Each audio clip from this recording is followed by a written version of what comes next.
안녕하세요. 저는 70 넘은 할머니입니다. 제게 아주 기막힌 사정이 있어서 사연으로 올리게 되었어요. 제가 전생에 아주 큰 잘못을 했던 건지 제 인생은 누구와 겨룰 수 없을 만큼 지옥 그 자체였는데요. 이제 명이 다 되어가는 마당에도 여태 마음 편히 웃으면서 지내질 못하고 있어요. 속 터지는 이 마음을 여러분께 토로하면 조금이나마 숨통 터질까 싶어서 써봅니다. 저는 하나밖에 없던 외동자식을 사고로 일찍 잃었습니다. 그때 시집 온 지 얼마 안 된 우리 며느리도 잃었는데요. 그 사이 불쌍하게 홀로 살아낸 손녀를 저랑 남편이 키웠어요. 우리 손녀는 부모님이 없다는 것에 불평을 하지 않는 얌전한 아이였습니다. 원래도 말이 없고 학교에 있었던 일이나 사회생활 같은 걸 우리에게 시실콜콜 말하는 살가운 성격이 아니었어요. 이게 아마 부모가 없다는 것에 기가 죽어있던 모습이 아니었나 뒤늦게 생각해 보네요. 그런 손녀의 성격을 워낙 잘 알기 때문에 저랑 남편은 단 한 번도 손녀를 들들 볶은 적이 없어요. 죽은 우리 아들이 좀 과묵한 타입이었거든요. 아마 손녀가 아들 성격을 닮은 게 아닌가 싶습니다. 남편은 손녀가 말 안 해도 알아서 잘한다고 늘 믿는 사람이었는데 저는 그래도 내 손녀 일이니까 손녀의 일상이 늘 궁금했고 손녀의 삶을 알고 싶었어요. 근데 참았죠. 그거 하나 참는 게 얼마나 힘이 들었는지 모릅니다. 그래서 사실 손녀에 대해 그렇게 아는 것은 많이 없었어요. 때문에 저랑 남편은 손녀에게 결혼할 남자가 있는 줄도 몰랐거든요. 어느 날 손녀가 결혼할 남자가 있다면서 만난 지 3년이 된 사이라고 했을 때 저도 남편도 많이 놀랐습니다. 얌전할 것만 같은 우리 손녀가 연애도 하는구나 싶어서 기특했다고나 할까요? 또 한편으로는 죽은 내 아들과 며느리가 참 많이 생각났어요. 이렇게 우리 손녀가 커서 결혼하려는 걸 같이 보고 기뻐했어야 하는데 싶은 생각이 들더라고요. 손녀는 손주 사위에게 이미 청혼을 받았다고 했고 만날 때부터 결혼을 전제로 만난 거라서 우리한테도 이맘때쯤 얘기를 하려고 했다 하더라고요. 손녀의 계획에 우리도 있다는 건 그저 고맙고 기쁜 일이었습니다. 손녀가 야무지게 준비해온 계획을 우리 앞에서 늘어놓을 때 저랑 남편은 그랬구나 하면서 주말에 손주 사위 데려오겠다는 손녀의 말에 고개를 끄덕이기만 했어요. 그리고 며칠 안가 손녀는 정말로 손주 사위를 데리고 집으로 왔습니다. 데려온 사위는 생각보다 키가 작았고 좀 왜소한 편이었어요. 손녀를 지켜주는 남자라기보다는 친구 같은 남자라고 하는 게 좀 더 잘 어울리는 느낌이었다고 할까요? 어쨌든 제가 생각했던 듬직한 느낌은 아니라서 솔직히 첫인상은 별로였습니다. 하지만 첫인상은 첫인상일 뿐이지 않습니까? 사위 말투나 태도는 제가 본 남자들 중에 100점짜리였습니다. 손녀에게 보이는 배려도 그렇고 어른을 대하는 말씨도 그렇고 어디 하나 모난 곳이 없는 총각이었어요. 손주 사위를 보면서 사돈되는 사람들이 아들을 어쩜 이렇게 잘 키우셨나 제가 그 생각을 제일 먼저 했다니까요.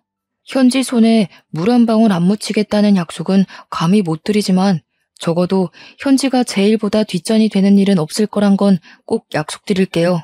손주 사위의 다짐은 가식적이지도 않고 진솔해서 더 마음에 들었고 남편은 그저 손녀의 선택이라면 다 존중을 하는 사람이라 그 시간에 첫 대면은 서로 좋았습니다. 그리고 몰랐는데 정말 고맙게도 사돈되는 쪽에서 우리 손녀를 엄청 예뻐했다고 하더라고요. 우리 손녀한테 첫 만남에 금팔찌를 해줬다는데 저랑 남편도 손주 사위에게 뭐 하나 안 해줄 수 없어서 다음날 전자기업에서 일을 하고 있는 손주 사위를 위해 비싼 시계를 하나 선물해 줬습니다. 이미 시작 전부터 양가 전부 분위기 좋았고 그 분위기를 타서 상견례를 하게 되었어요. 상견례장 입구에서 만났는데 초면인데도 불구하고 사이좋게 입장까지 했습니다.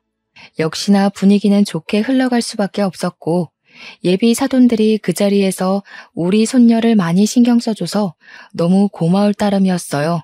우리 손녀가 잘 웃는 성격이 아닌데 그 손주 사이랑 사돈과 있으니 참 예쁘게도 잘 웃더라고요. 그거면 저랑 남편도 당연히 행복했고 충분하다고 생각했습니다. 그래서 결혼식도 무사히 이뤄졌죠. 그렇게 행복하게 독립을 시작했던 우리 손녀가 출산까지 하게 되었고, 제가 손녀 집에 들락날락하면서 손녀의 뒷바라지를 좀 해줬어요. 마냥 아기 같던 손녀가 아기를 낳았다고 하니 걱정되는 게 이만저만이 아니었거든요.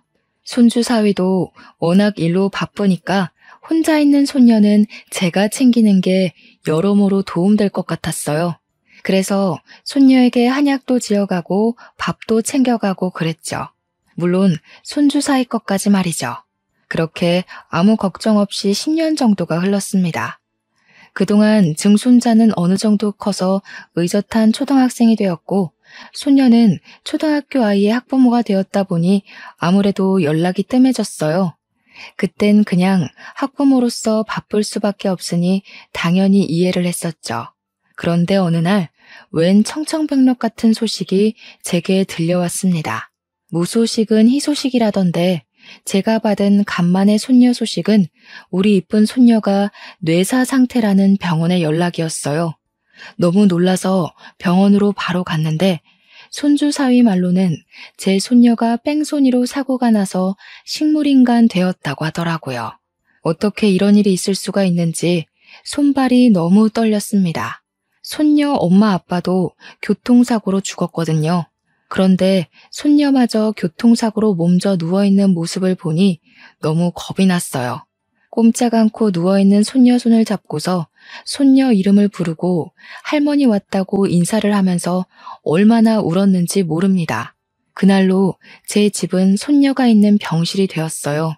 남편이 지내기엔 여자 병실이라서 남편은 잠만 집에서 자고 병실로 출퇴근했습니다. 정말 손녀를 지극정성으로 간병을 했지만 의사 말로는 의식을 찾을 확률 적고 찾더라도 평생 장애를 갖고 살아야 될 거라고 하더군요. 그럼에도 저는 성심성의껏 손녀를 보살피며 언젠가는 다시 웃으면서 할머니 해주길 바랬습니다. 죽은 아들과 며느리한테도 우리 손녀 좀 지켜달라고 살려달라고 무수히 빌었죠. 그렇게 시간이 좀 지나고 나니까 문득 깜빡하고 있던 증손자가 생각이 났는데요. 저는 손주 사위한테 전화를 해서 증손자는 엄마 없이 요즘 어떻게 지내냐고 밥은 챙겨 먹고 학교 가냐고 소식을 물었습니다. 다행히도 증손자는 사돈댁에서 봐주고 있다고 하더라고요. 그런데 말입니다. 당시 초에는 정신이 없어서 잘 몰랐는데 나중에 생각해보니 사돈댁은 우리 손녀가 이렇게 됐는데 전화 한 통 없는 게 이상했어요. 사돈들한테 전화를 해봐도 전화를 받지도 않더라고요. 처음엔 두 분이 다 바빠서 그런 줄로만 알았습니다. 그런데 며칠이 지나도 연락이 안 되길래 저는 결국 남편한테 손녀를 맡기고 손녀 집을 찾아갔어요. 그리고 거기서 손주 사위의 불륜을 목격하고 말았습니다. 손주 사위는 제가 온 것에 놀라 허겁지겁 정리해서 나왔지만 저는 이미 신발장에 있는 여자 구두를 보았고 그걸 본 이상 의심을 안 할 수가 없어서 집 안으로 밀고 들어갔어요. 정말 어처구니 없게도 제 의심이 들어맞더군요. 손주 사위가 딴 아가씨랑 저녁 먹고 있는 자리를 봐버렸지 뭡니까. 손주 사위가 당황해하며 해명하려고 하길래 저는 바로 귀싸대기를 날렸어요. 자네 지금 제정신인가? 내 손녀가 사고 나서 누워있는데 어떻게 이런 짓을 벌일 수가 있어? 자네 마누라가 하루 이틀 고비를 넘기고 있는데 이러고 있다는 게 말이 돼? 여자가 보는 앞에서 제게 뺨 맞은 손주 사위는 그게 그렇게 기분 나쁘고 자존심 상했나 보더라고요. 다짜고짜 대답도 없이 저를 끌고 집 밖으로 내쫓아버리는 거 아니겠습니까? 상황 잘 아셨으면 현지 도장이나 갖고 오세요. 솔직히 멀쩡한 사람 붙잡고 식물인간 옆에 붙어서 평생 보자나 하라는 건 그냥 인생 망하라는 소리잖아요. 저 현지랑 이혼할 겁니다. 젊은 세월 병자한테 인생 바치는 수뇌부 짓은 하고 싶지 않네요. 손주 사위는 어느새 얼굴색이 돌변해 있었습니다. 제가 변해버린 손주 사위에게 악을 쓰고 덤벼도 할머니로서 젊은 남자의 힘을 이기긴 무리였어요. 끝내 저는 손주 사위 뺨을 때린 것 말고는 아무것도 못하고 현관문 밖으로 패대기 당했습니다. 사돈댁은 여전히 연락 안 되고 그 사람들 집은 어딘지 몰라서 찾을 수가 없었어요. 이 사실을 남편에게 말을 해도 뭘 모르는 우리는 어떻게 손을 쓸 수가 없었습니다. 그 와중에 그런 괴물 같은 집안에 있는 우리 증손자가 너무 보고 싶었어요. 증손자가 너무 걱정돼서 저는 증손자라도 우리가 데려오자고 생각을 했죠. 그래서 애 초등학교까지 찾아갔는데 불행하게도 증손자는 만날 수가 없었습니다. 어머, 모르셨어요? 준영이 저번 달에 베트남 갔어요. 아버님께서 유학 보내신다고 하길래 진작에 떠났는데요. 느닷없이 베트남은 또 뭐고 어른들도 잘 가보지 않은 낯선 나라에 어린 증손자가 왜 유학을 가 있는 건지 이게 손주 사위 짓이라니까 속셈이 있다는 걸로밖에 안 보이더라고요.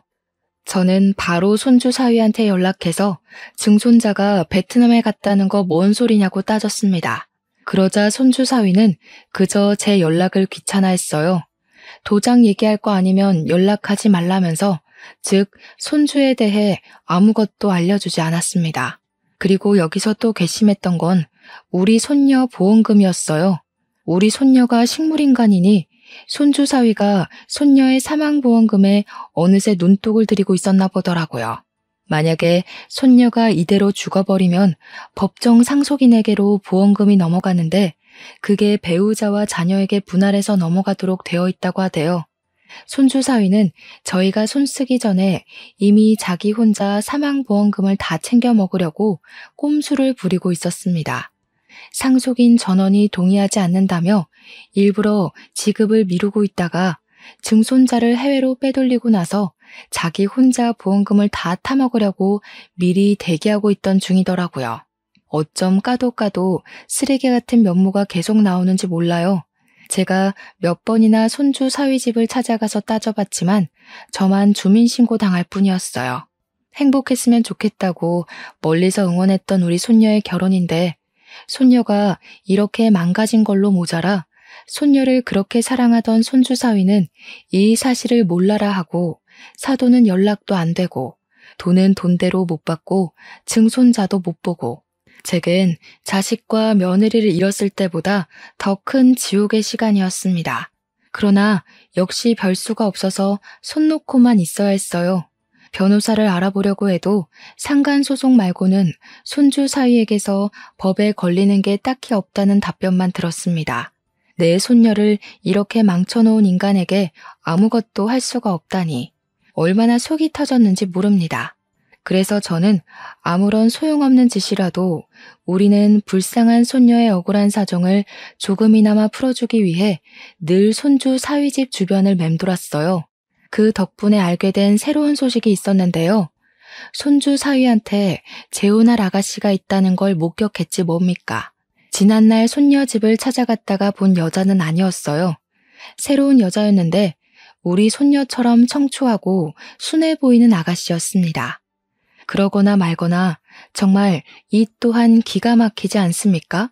우리 손녀랑 이혼을 한 것도 아니고 누구는 인생 망가져서 죽을 둥 살둥하고 있는데 저놈은 새 장가갈 준비를 하고 있다뇨. 그때부터 더한 악에 바친 저는 손주 사이가 아닌 그 아가씨를 뒤를 쫓아고 생각을 했어요. 그러다가 아가씨가 어디 살고 있는지를 알게 되었죠. 남편이랑 같이 고민 끝에 그 아가씨 집을 찾아갔습니다. 용기 있게 아가씨 집을 찾아갔지만 도덕적인 방법이 아니란 걸 알기에 차마 몹쓸 짓 하는 건가 싶어 망설이게 되었어요. 그런데 그때 아가씨 엄마로 보이는 사람이 우리 보고 누구냐고 물으며 다가오더라고요. 어쩔 수 없는 상황에서 저랑 남편은 용기를 냈고 그분에게 할 말이 있어 찾아왔다고 일렀습니다. 아가씨 엄마는 흔쾌히 우리를 집으로 안내해 주었어요.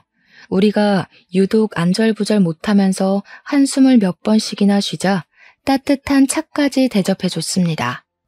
느낌상으로도 너무 좋은 사람들인 걸 알겠더라고요.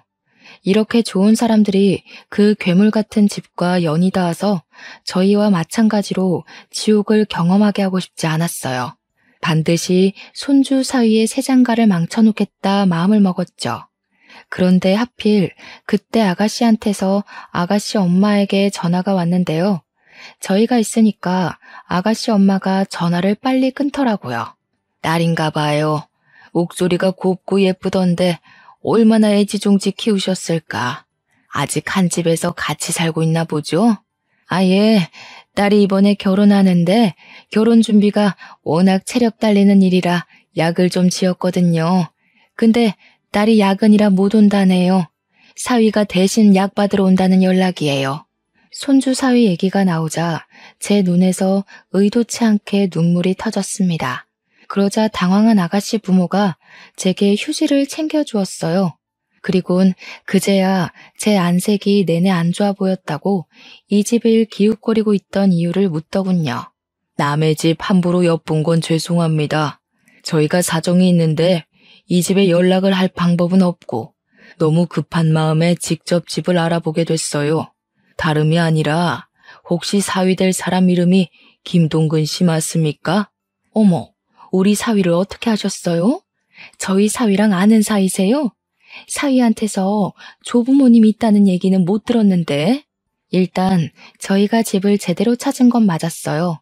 그리고 남편이 곧장 손주 사위를 정말 좋게 보고 있는 아가씨 부모에게 손주 사위의 실체를 입을 열려고 했죠.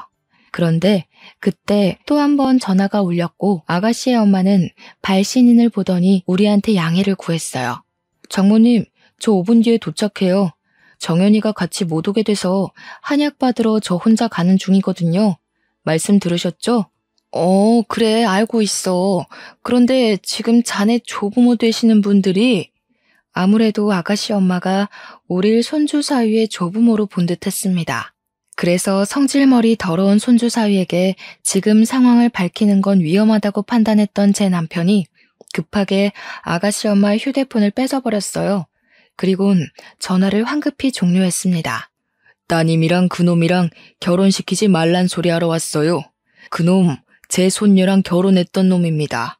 우리 손녀가 그놈 때문에 지금 사경을 헤매고 있어요. 아가씨 부모는 당연히 우리가 하는 소리가 느닷없고 당황스러웠을 겁니다. 두 사람 표정이 딱 그렇다고 설명을 해주길래 저희는 더 깊은 설명을 해주고 싶었어요. 그러나 곧 손주 사위가 온다는 사실에 그 녀석과 마주칠까봐 겁이 나서 한시라도 빨리 자리를 떠야 했어요. 저랑 남편은 한 번 더 그들에게 딸내미 결혼시키지 말라고 당부하고는 현관으로 이동을 했습니다. 그러자 아가씨 부모가 그냥 이렇게 가는 게 어딨냐고 신원도 안 밝히고 제대로 된 설명도 없이 갑자기 결혼시키지 말라고 하면 그거 누가 믿냐면서 다급하게 붙잡더라고요. 제 남편은 긴 말할 시간이 없어서 소매 한쪽을 걷더니 팔에 난 멍자국을 보여줬습니다. 내가 우리 손녀 누명 벗겨주기 전에 사위놈한테 맞아 죽을까봐 오래 있을 수가 없네요. 딸 살리고 싶으면 우리한테 연락해요. 남편 몸에 난 멍자국은 저도 몰랐던 건데 남편도 손주 사위를 몇 번 찾아갔었나 보더군요. 아가씨 집을 나오고 제가 따로 물어봤더니 남편이 손주 사위 직장을 한번 찾아갔었다네요. 그것 때문에 손주 사위가 개인적으로 보자는 장소로 갔다가 두들겨 맞았다고 하는 거 아닙니까? 그 녀석이 당신한테 손찌검까지 했단 말이야? 어떻게 그놈이 우리한테 이럴 수가 있어? 우리 현지 행복하게 해주겠다고 해놓고 지금 우리 현지 꼴을 봐. 나 이대로 눈 못 감아. 그 녀석한테 똑같이 해줄 거야. 남편까지 그 녀석한테 맞았다고 하니 너무 속이 상해서 미칠 것 같았습니다. 남편은 그저 오히려 잘 됐다는 소리만 했어요. 병원 진단서 있으니까 나중에 고소할 거라고 말이죠. 그렇게 다음날 저는 진짜 복장 다 터져버리는 줄 알았습니다. 병실에 온 남편 얼굴에 멍자국이 하나 더 생겨 있는 거 아니겠습니까? 깜짝 놀라서 어떻게 된 거냐고 걱정하며 물었더니 손주 사위가 우리가 아가씨 집 찾아갔던 걸 눈치채고 새벽에 남편 혼자 자고 있는 집으로 쳐들어왔다고 하더라고요. 남편한테 수작 부리지 말라고 협박하고 갔다는데 어떻게 사람의 탈을 쓰고서 이런 짓을 벌일 수가 있단 말입니까? 날이 가면 갈수록 손주 사위는 정말 양심의 가책이라곤 전혀 없는 괴물 같았어요. 손주 사위가 어떤 놈인지 알아가는 게 저한테는 당연히 고통이었는데 문득 그런 생각이 들더라고요. 제가 평생 그들이 불행하도록 목숨 다 바칠 생각이지만 한편으로 남아있는 식구를 지키기 위해서라도 그만 내 손녀를 이혼시켜야 하나 하는 생각 말이죠. 저랑 남편처럼 힘없는 노인네들이 젊은 남성의 힘과 지략을 어떻게 따라잡고 혼을 내주겠습니까? 그래서 저 혼자 남편한테는 말 못하고 수천 번 고민을 했어요. 고민에 고민을 거듭하기만 할 뿐 차마 결정을 못 내리고 시간만 보내던 중 아가씨네에서 전화가 왔습니다. 남편이랑 제가 같이 있을 때 연락이 왔는데 아가씨 아빠더라고요. 아가씨 아빠가 하는 말이 우리가 다녀간 뒤로 우리들의 경고를 곰곰이 생각해봤는데 아무래도 찝찝함이 사라지지 않아 불편했다고 하더라고요. 그러면서도 우리가 쓸데없이 거짓말을 했을 거란 생각은 안 들어서 만나서 자세히 듣고 싶다고 하는 겁니다. 대체 왜 결혼을 하지 말라고 하는 건지 궁금하다기에 저희는 며칠 만에 만나기로 약속을 정하게 되었어요. 그리고 아가씨 부모는 이 사실을 아가씨한테도 말했나 보더라고요. 결혼하기 전에 찜찜한 걸 해결하지 않으면 결혼하기 어려울 것 같아서 딸한테 알렸다고 했고 딸도 같이 저희를 만나고 싶어 한다고 했습니다. 아가씨 부모는 우리가 손주 사위를 무서워했다는 걸 기억해줘서 낯선 장소에서 따로 만날 자리를 마련해 주었어요. 너무 늦은 시간이었던지라 저는 손녀를 지키며 병실에 있었고 남편 혼자 그곳으로 떠났어요. 그런데 한 3시간 뒤쯤이었나 병원에서 전화가 오는 겁니다. 그 연락은 다름 아닌 우리 남편이 사망했다는 소식이었어요. 너무 놀라서 손녀 병원으로 실려온 남편에게 달려갔습니다.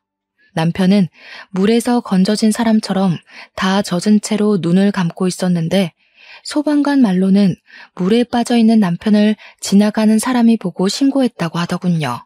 저는 남편을 붙잡고 울면서도 왜 남편이 이렇게 됐는지 이해가 안 갔어요. 분명 그 아가씨 가족들을 만나러 갔는데 어떻게 일이 죽어서 돌아올 수가 있단 말입니까? 왜 진실을 구하고 정의로 다가갈수록 제 사람들이 망가지고 죽는 걸까요? 괴롭던 와중에도 그 순간 떠오르는 사람이 한 명 있었는데 당연히 손주 사위였습니다. 확인을 해본 건 아니지만 저는 분명 이게 전부 손주 사위의 짓일 거라 확신까지 했어요. 제 손녀로 모자라 남편까지 이렇게 만들어버린 손주 사위를 절대 용서할 수가 없었습니다. 아무리 노인네라도 악에 바친 사람은 뭐든 해낼 수 있는 법이잖아요.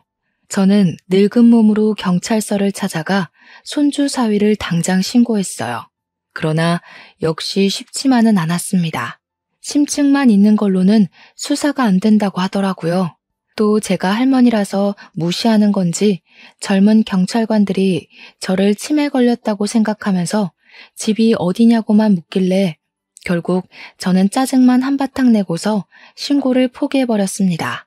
그리고 남편과 저의 노후 자금을 최대한 탈탈 털어서 서울에 능력 있는 변호사를 고용했어요. 변호사는 경찰과 달리 사건으로 먹고 사는 사람들이기 때문에 제 사정을 잘 받아들여 주었어요. 무엇보다 제가 이길 수 있도록 대처 방안도 척척 내어주는데 얼마나 감사했는지 모릅니다. 변호사에게 제 억울함을 모두 호소하고 시키는 대로 증거까지 다 모아서 저는 손주 사위 결혼식까지 기다렸어요. 그렇게 대망의 결혼식 당일이 되었습니다. 신랑 입장이 진행되고 신부 입장을 앞뒀을 때 저는 입장을 위해 문 앞에 대기하고 있던 아가씨와 아가씨 아빠 앞에 모습을 드러냈습니다. 아가씨는 제 얼굴을 본 적 없어서 몰랐는데 아가씨 아빠가 저를 알아보고 바로 아른 채 해줬어요. 아니, 여길 어떻게 오신 거예요? 그렇잖아도 어떻게든 찾아서 연락을 드리려고 했는데 시간이 촉박해서 그러질 못했어요. 이 결혼하면 안 돼요. 우리 바깥 양반이 지난번 약속에 못 나간 건 사고가 났기 때문이었어요. 그것 때문에 내 남편이 이렇게 죽었다고요. 저는 품에 들고 있던 남편 영정사진을 보여주었습니다. 아가씨는 그저 상황에 대해 혼란스러워했고 아가씨 아빠는 영정사진을 보고 꽤 많이 당황하는 눈치였어요. 저는 이게 다 아가씨가 결혼하려는 남자의 짓이라고 밝혔습니다.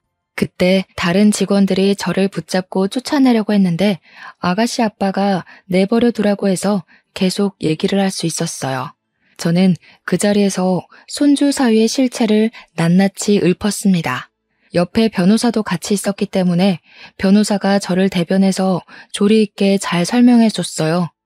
이미 손주 사위를 의심하고 있던 상황에서 증거까지 쏟아져 나오자 충격받은 아가씨는 그대로 주저앉았고 아가씨 아빠 참담한 사실에 할 말을 잃은 듯해 보였어요. 그리고 때마침 신부 입장 때문에 문이 열렸습니다. 저는 저 멀리 들떠서 기다리고 있는 손주 사위를 발견했죠.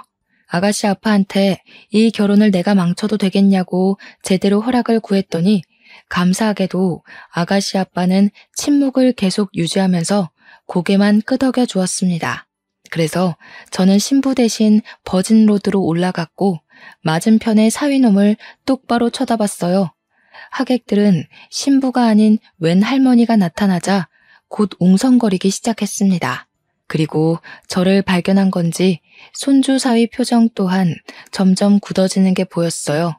저는 손주 사위 쪽으로 걸어가면서 곧장 소리쳤죠. 그곳엔 그렇게 연락 안 되던 사돈 어른들도 같이 있었습니다. 이 천하의 죽일 놈들아, 어떻게 우리 손녀로 모자라 내 남편까지 죽일 수가 있어? 당신들이 사람이야? 당신들 같은 괴물 새끼들은 웃을 자격도 없어. 이번엔 어떻게 남의 가정을 망가뜨리려고 이딴 결혼식을 해? 너희들은 내 손녀 버리고 이 결혼 절대 못해. 저는 품에 영정사진을 들고서 마치 그곳이 발인식 가는 길인 것 마냥 비틀거리며 걸었어요. 그러자 손주 사위랑 사돈 어른들이 당황해서는 보안 직원을 부르라고 소리쳤고 제게 성큼 다가온 손주 사위가 애써 상냥하게 왜 이러냐고 저를 살살 구슬렸습니다. 곱게 돌아가면 남편 꼴은 안 나게 해줄게요. 손녀 지키려면 한 사람은 살아있어야 되지 않겠어요? 입 닥치고 조용히 나가요. 진짜 사람 아니구나. 우리 손녀 행복하게 해줄 놈인 줄 알았더니 내가 너 같은 썩은 영혼을 못 알아본 게 아니다.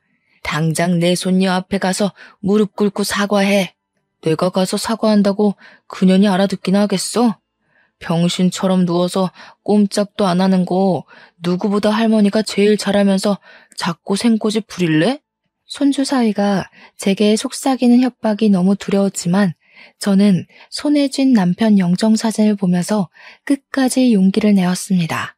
영정사진을 변호사에게 맡긴 채 주변에 놓여있던 조화를 뽑아 사위의 얼굴을 냅다 후려치기 시작했어요. 내 손녀를 평생 식물인간 만들어 놓고 너는 잘 먹고 잘 살려고? 대체 내 남편한테 무슨 짓을 한 거야? 내 남편이 뭘 잘못했다고 죽이기까지 해? 너 같은 살인자 새끼는 평생 깜빵에서 썩어야 돼. 아 진짜 왜 이러시냐고요. 사람 잘못 보셨다고. 여기 호텔 서비스 왜 이래요? 당장 이 할머니 안 내보내고 뭐하냐고요. 손주 사위는 원래 성격이 있어서 금세 짜증난 기색을 드러냈고 그야 저를 밀치기까지 했습니다. 그때 한없이 곱기만 했던 사부인이 나서서 저를 잡아 뜯으며 당겼어요. 그리고 보안 직원을 목젖 찢어져라 부르면서 저를 쫓아내라고 외쳤죠. 저는 그런 사부인의 머리채를 잡고서 온 힘을 다해 흔들었습니다. 당신들이 악마니까 자식 새끼가 괴물로 크는 거야. 내 손녀 그렇게 만들어 놓고 감히 보험금 노릴 생각만 해? 내 손녀 망칠 대로 망쳐놓고 아무 일 없었다는 듯이 아들 세장가 보내려고? 너희들이 앞으로 웃으면서 지내는 일은 절대 없을 거야. 이 할머니가 뭐라는 거야? 명예훼손으로 고소당하고 싶어요? 감히 어디서 악마니 괴물이니 난동 부리는 거예요. 이미 분위기와 기세는 제 쪽으로 기울고 있는 듯 했지만 아무래도 제가 늙었다 보니 저보다 젊은 사람들에게 육체적 다툼은 밀릴 수밖에 없었어요. 변호사가 옆에서 도와주긴 했는데 여러 명을 상대하기엔 역시 부족했죠. 그때 아가씨 엄마가 달려와서 저랑 사부인을 떼어놓았습니다. 그리곤 아가씨 엄마가 사부인한테 으름장을 놓더군요. 무례하게 어르신한테 무슨 짓이에요? 도대체 저희한테 뭘 숨기고 있는 건데요? 우리 딸 인생까지 망가뜨려 놓고 싶었어요? 어떻게 저런 쓰레기 같은 놈을 포장해서 팔 생각을 해요? 사돈, 지금 이 할머니 말 믿는 거예요? 이 할머니 정신 나간 할머니라고요. 그렇게 감싸줄 게 아니라니까요. 저희가 무슨 사정이 있는지 모르시면 함부로 말씀하지 마세요. 사부인은 정말 뻔뻔하게 나왔습니다. 그 타이밍에 아가씨가 드레스를 들고 성큼성큼 버진로드를 걸어왔어요. 그러다 손주 사위 앞에 서서는 풀스윙으로 손주 사이에 기싸대기를 날렸습니다.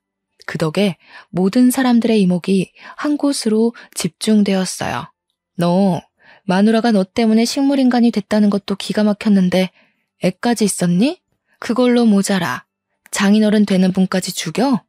하마터면 내가 사람 아닌 새끼랑 한 입을 덮을 뻔했네. 무슨 소리야. 누군지도 모르는 이 사람들 말을 믿는다고?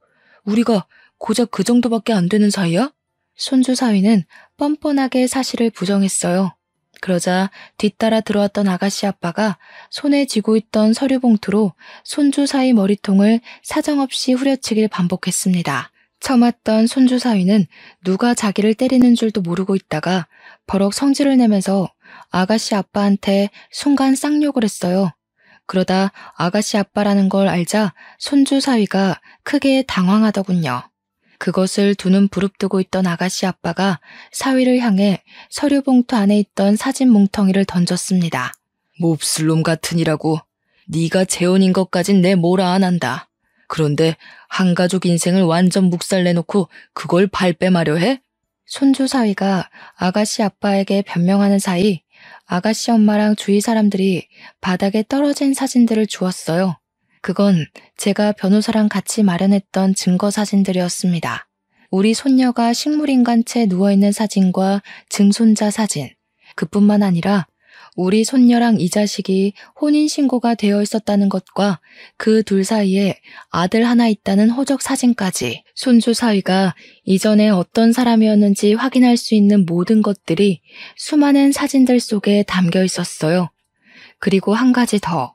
제가 변호사랑 조사하면서 새롭게 알게 된 사실이 있었는데요.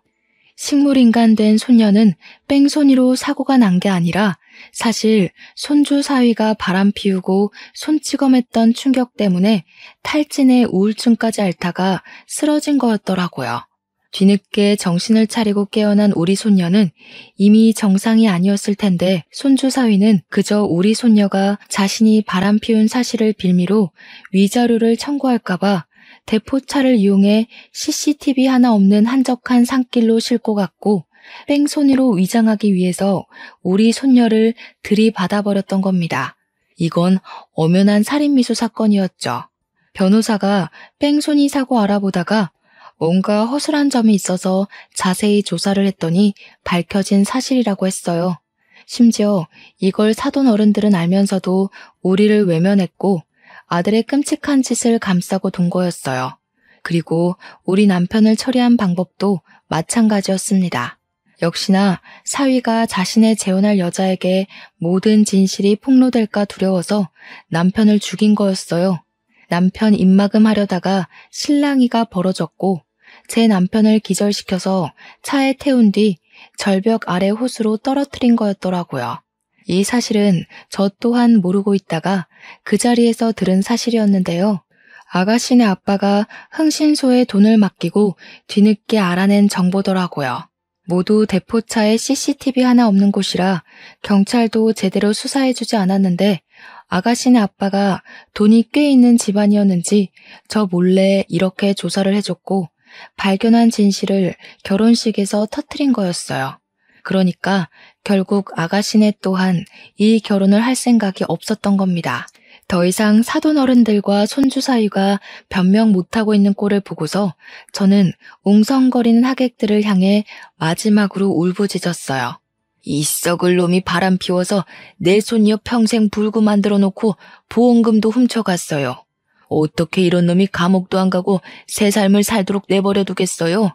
이 개자식이 다시는 세상 빛 못 보게 제발 도와주세요. 인간 같지도 않은 것들의 행적들이 밝혀지니 저는 알면서도 또 한 번 주저앉아 좌절을 하게 되었어요. 하객들도 놀라서 숙덕거리기 시작했고 사진까지 찍혔습니다. 그러는 사이 저는 사돈 어른들 발목을 잡고서 계속 따졌어요. 어떻게 사람이 그럴 수 있냐고 했더니 사돈 어른들은 그저 발뺌하면서 사색이 되어서는 그제야 도망을 치려고 하더라고요. 그러자 이 사실을 다 들었던 보안 직원들이 제가 아닌 사돈 어른들을 붙잡음으로써 그들은 도망가질 못했습니다. 신부 입장하기 전에 아가씨 아빠와 아가씨가 이미 112 신고까지 해놓은 상황이었어요. 손주 사위까지 우리를 밀치고 도망가려던 때에 마침 경찰 들이닥쳤죠. 그렇게 해서 그날 결혼식은 그 어떤 결혼식보다 완벽하게 파투가 났어요. 저랑 변호사는 그간 모은 증거물을 경찰에게 제출했고 수많은 증인들 덕분에 사실 확인은 더 이상 필요가 없었습니다. 저는 손주 사위와 사돈댁을 보험 사기부터 살인죄, 살인미수죄, 방간죄 등등 할 수 있는 건 다 물어서 신고를 했어요. 그러자 황당하게도 그들이 감옥은 가기 싫었는지 뒤늦게 합의를 하자고 큰 액수를 요구하대요. 어처구니가 없어서 손주 사위 얼굴에다 침이나 뱉어주고 나왔습니다. 그렇게 모든 소송이 끝나고 저는 손녀 옆에 앉아 손녀 손을 잡고 한참이나 멍하게 있었어요. 그러던 중 갑자기 아가씨 집안에서 우리 손녀가 입원한 병원을 찾아왔는데요. 놀라서 어떻게 왔냐고 했더니 당연히 와봐야 된다고 생각했다며 미안하게도 저를 뒷조사 좀 했다고 하더라고요. 그저 스쳐갈 인연이었는데 이렇게 찾아와 주시니 감사하기만 했습니다. 아가씨 가족들은 제 손녀를 보면서 대신 눈물을 흘려주기도 했어요. 아가씨보다 우리 손녀가 더 어린 나이였는데 아가씨 눈에는 우리 손녀가 한창 예쁠 나이인 20대에 침상에만 미동 없이 누워있는 것이 많이 안쓰러워 보였나 봐요. 마음 아프다고 하더군요. 저는 이미 그들이 우리 손녀를 찾아와 준 것만으로도 너무 고마웠는데 아가씨 가족들은 저에게 위로금과 결혼을 막아준 감사한 마음을 담아서 병원비를 건넸어요. 돈을 받을 생각은 없었기에 당황해서 바로 거절했더니 아가씨 아빠가 꾸역꾸역 제 손에 쥐어주더라고요. 아무리 그래도 이 돈은 받을 수가 없어서 저는 대신 다른 부탁 하나 들어줄 수 있냐고 되레 제안을 해버렸습니다. 염치 없는 거 알지만 우리 손녀한테 아들이 하나 있다고 했죠? 이 썩을 놈이 증손자 얼굴 안 보여준다고 협박을 하길래 몰래 찾아가서 보려고 하니까 학교 선생님이 우리 증손자가 유학을 갔다고 하더라고요. 베트남에요. 아마 그게 아가씨랑 결혼하기 위해서 손주 사위가 자식을 숨기려고 했던 것 같다면서 얘기를 했더니 아가씨 집안은 참담한 얼굴을 하면서 손주 사위네 식구들에게 또 한 번 실망을 표했습니다. 원래 증손자 일도 사실 아가씨네에게 부탁할 생각은 없었거든요. 하도 돈을 주겠다고 하니까 저도 모르게 다른 부탁이 튀어나가 버린 건데 고맙게도 아가씨네 집에서 우리 증손자를 찾아주겠다고 하더라고요. 해외 입양 관련 서류가 있어서 찾는 데는 그리 어렵지 않은 것 같았어요. 그들은 절차를 밟고 금세 한국으로 증손자를 데려와 제게 안겨주었습니다. 제 남편의 죽음을 위해 돈을 써주고 증손자 찾는데 돈을 써주는 아가씨 집안을 보면서 어느 정도 돈이 있는 집안이구나 그렇게 생각하긴 했었는데 알고 보니 그냥 돈이 많은 수준이 아니더라고요. 건물을 5채나 갖고 있는 건물주인 거 아니겠어요?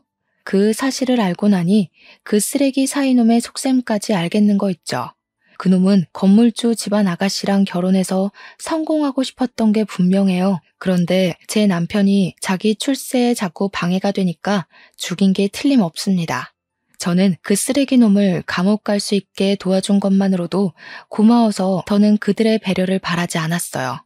근데 아가씨 가족들이 자꾸 저를 곤란하게 하더라고요. 자기 귀한 외동딸이 흉악범이랑 결혼할 뻔한 걸 막아줘서 고맙다는 이유로 저한테 우리 손녀 병원비를 계속 내주겠다고 하는 거 아니겠습니까? 제가 그게 부담되고 미안해서 증손자를 찾아달라고 말을 돌렸던 건데 그들은 제게 끝내 병원비를 쥐어주었습니다. 액수가 너무 상당했어요. 우리 손녀가 언제까지 이 상태로 있을지 모르니 그만한 기간만큼 경제적 지원에 구애받지 않도록 신경 써준 액수였습니다. 저는 그들에게 너무 고마워서 눈물을 펑펑 쏟았어요. 남편도 잃고 손녀까지 잃게 생긴 제게 그들은 은인이나 다름없었죠. 그리고 더 고마웠던 건 우리 증손자가 아직 중학생도 안 돼서 제가 데리고 키우려면 돈을 벌어야 되는데 그것까지 신경을 써주더라고요. 아가씨 아빠가 저더러 나이 먹고 어떻게 일을 해서 돈을 벌겠냐면서 자기가 세받고 있는 건물에 방이 하나 남으니 거기서 증손자랑 같이 살게 해주겠다고 선뜻 얘기해주는 거 아닙니까? 그리고 국가에서 조손 가정에게 경제적으로 도와주는 혜택들이 있으니 증손자는 지역 아동센터에서 학습이랑 성장에 도움되는 각종 프로그램을 지원받을 수 있도록 아가씨가 대신 알아봐 주겠다고도 했어요. 정말 손이 떨릴 정도로 감사해서 몸둘 바를 몰랐습니다. 너무 염치 없이 받기만 하는 거 아닌가 싶어서 두 손에 얼굴을 묻고 마냥 울기만 했는데 젊은 아가씨가 마치 손녀처럼 저를 안아주었어요. 할머니, 오래 사셔야 돼요. 그래야 여기 누워있는 손녀딸도 힘내서 일어나죠. 더는 할머니가 신경 쓰는 일 없도록 저희 집에서 최대한 도울게요. 저희 필요하시면 언제든지 연락하셔야 돼요. 알았죠? 어쩜 이렇게 착한 집안이 다 있는 걸까요? 불쌍한 우리 집안을 도와주기 위해 하늘에서 내려온 천사와도 같다고 느꼈습니다. 덕분에 저는 많은 힘을 얻었어요. 우리 손녀가 언제 깨어날지 모르지만 제 한 목숨 다 다를 때까지 손녀가 깨어날 날만을 기다리며 씩씩하게 살아갈 거예요. 우리 증손자 또한 깨어날 엄마가 자랑스럽게 생각할 수 있도록 아주 의젓하게 키울 예정입니다.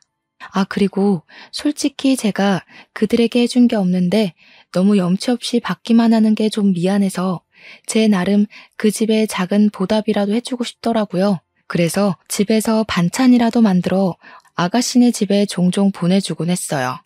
나이 먹은 할머니가 괜한 짓 생각한다고 할 수도 있는데도 그 집안 사람들은 항상 고맙다고 제 덕분에 늘 영양보충 든든하게 한다면서 웃는 얼굴로 대해줬어요. 그들만 보면 저는 명이 다 끝나가는 마당에 갑작스레 이 무슨 행운인가 싶은 생각을 합니다.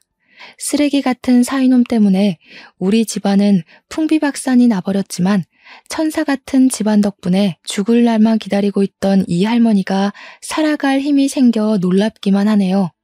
사람 인생 알 수 없는 거라더니 이런 일도 생길 수 있나 봅니다. 불쌍하게 간 우리 영감.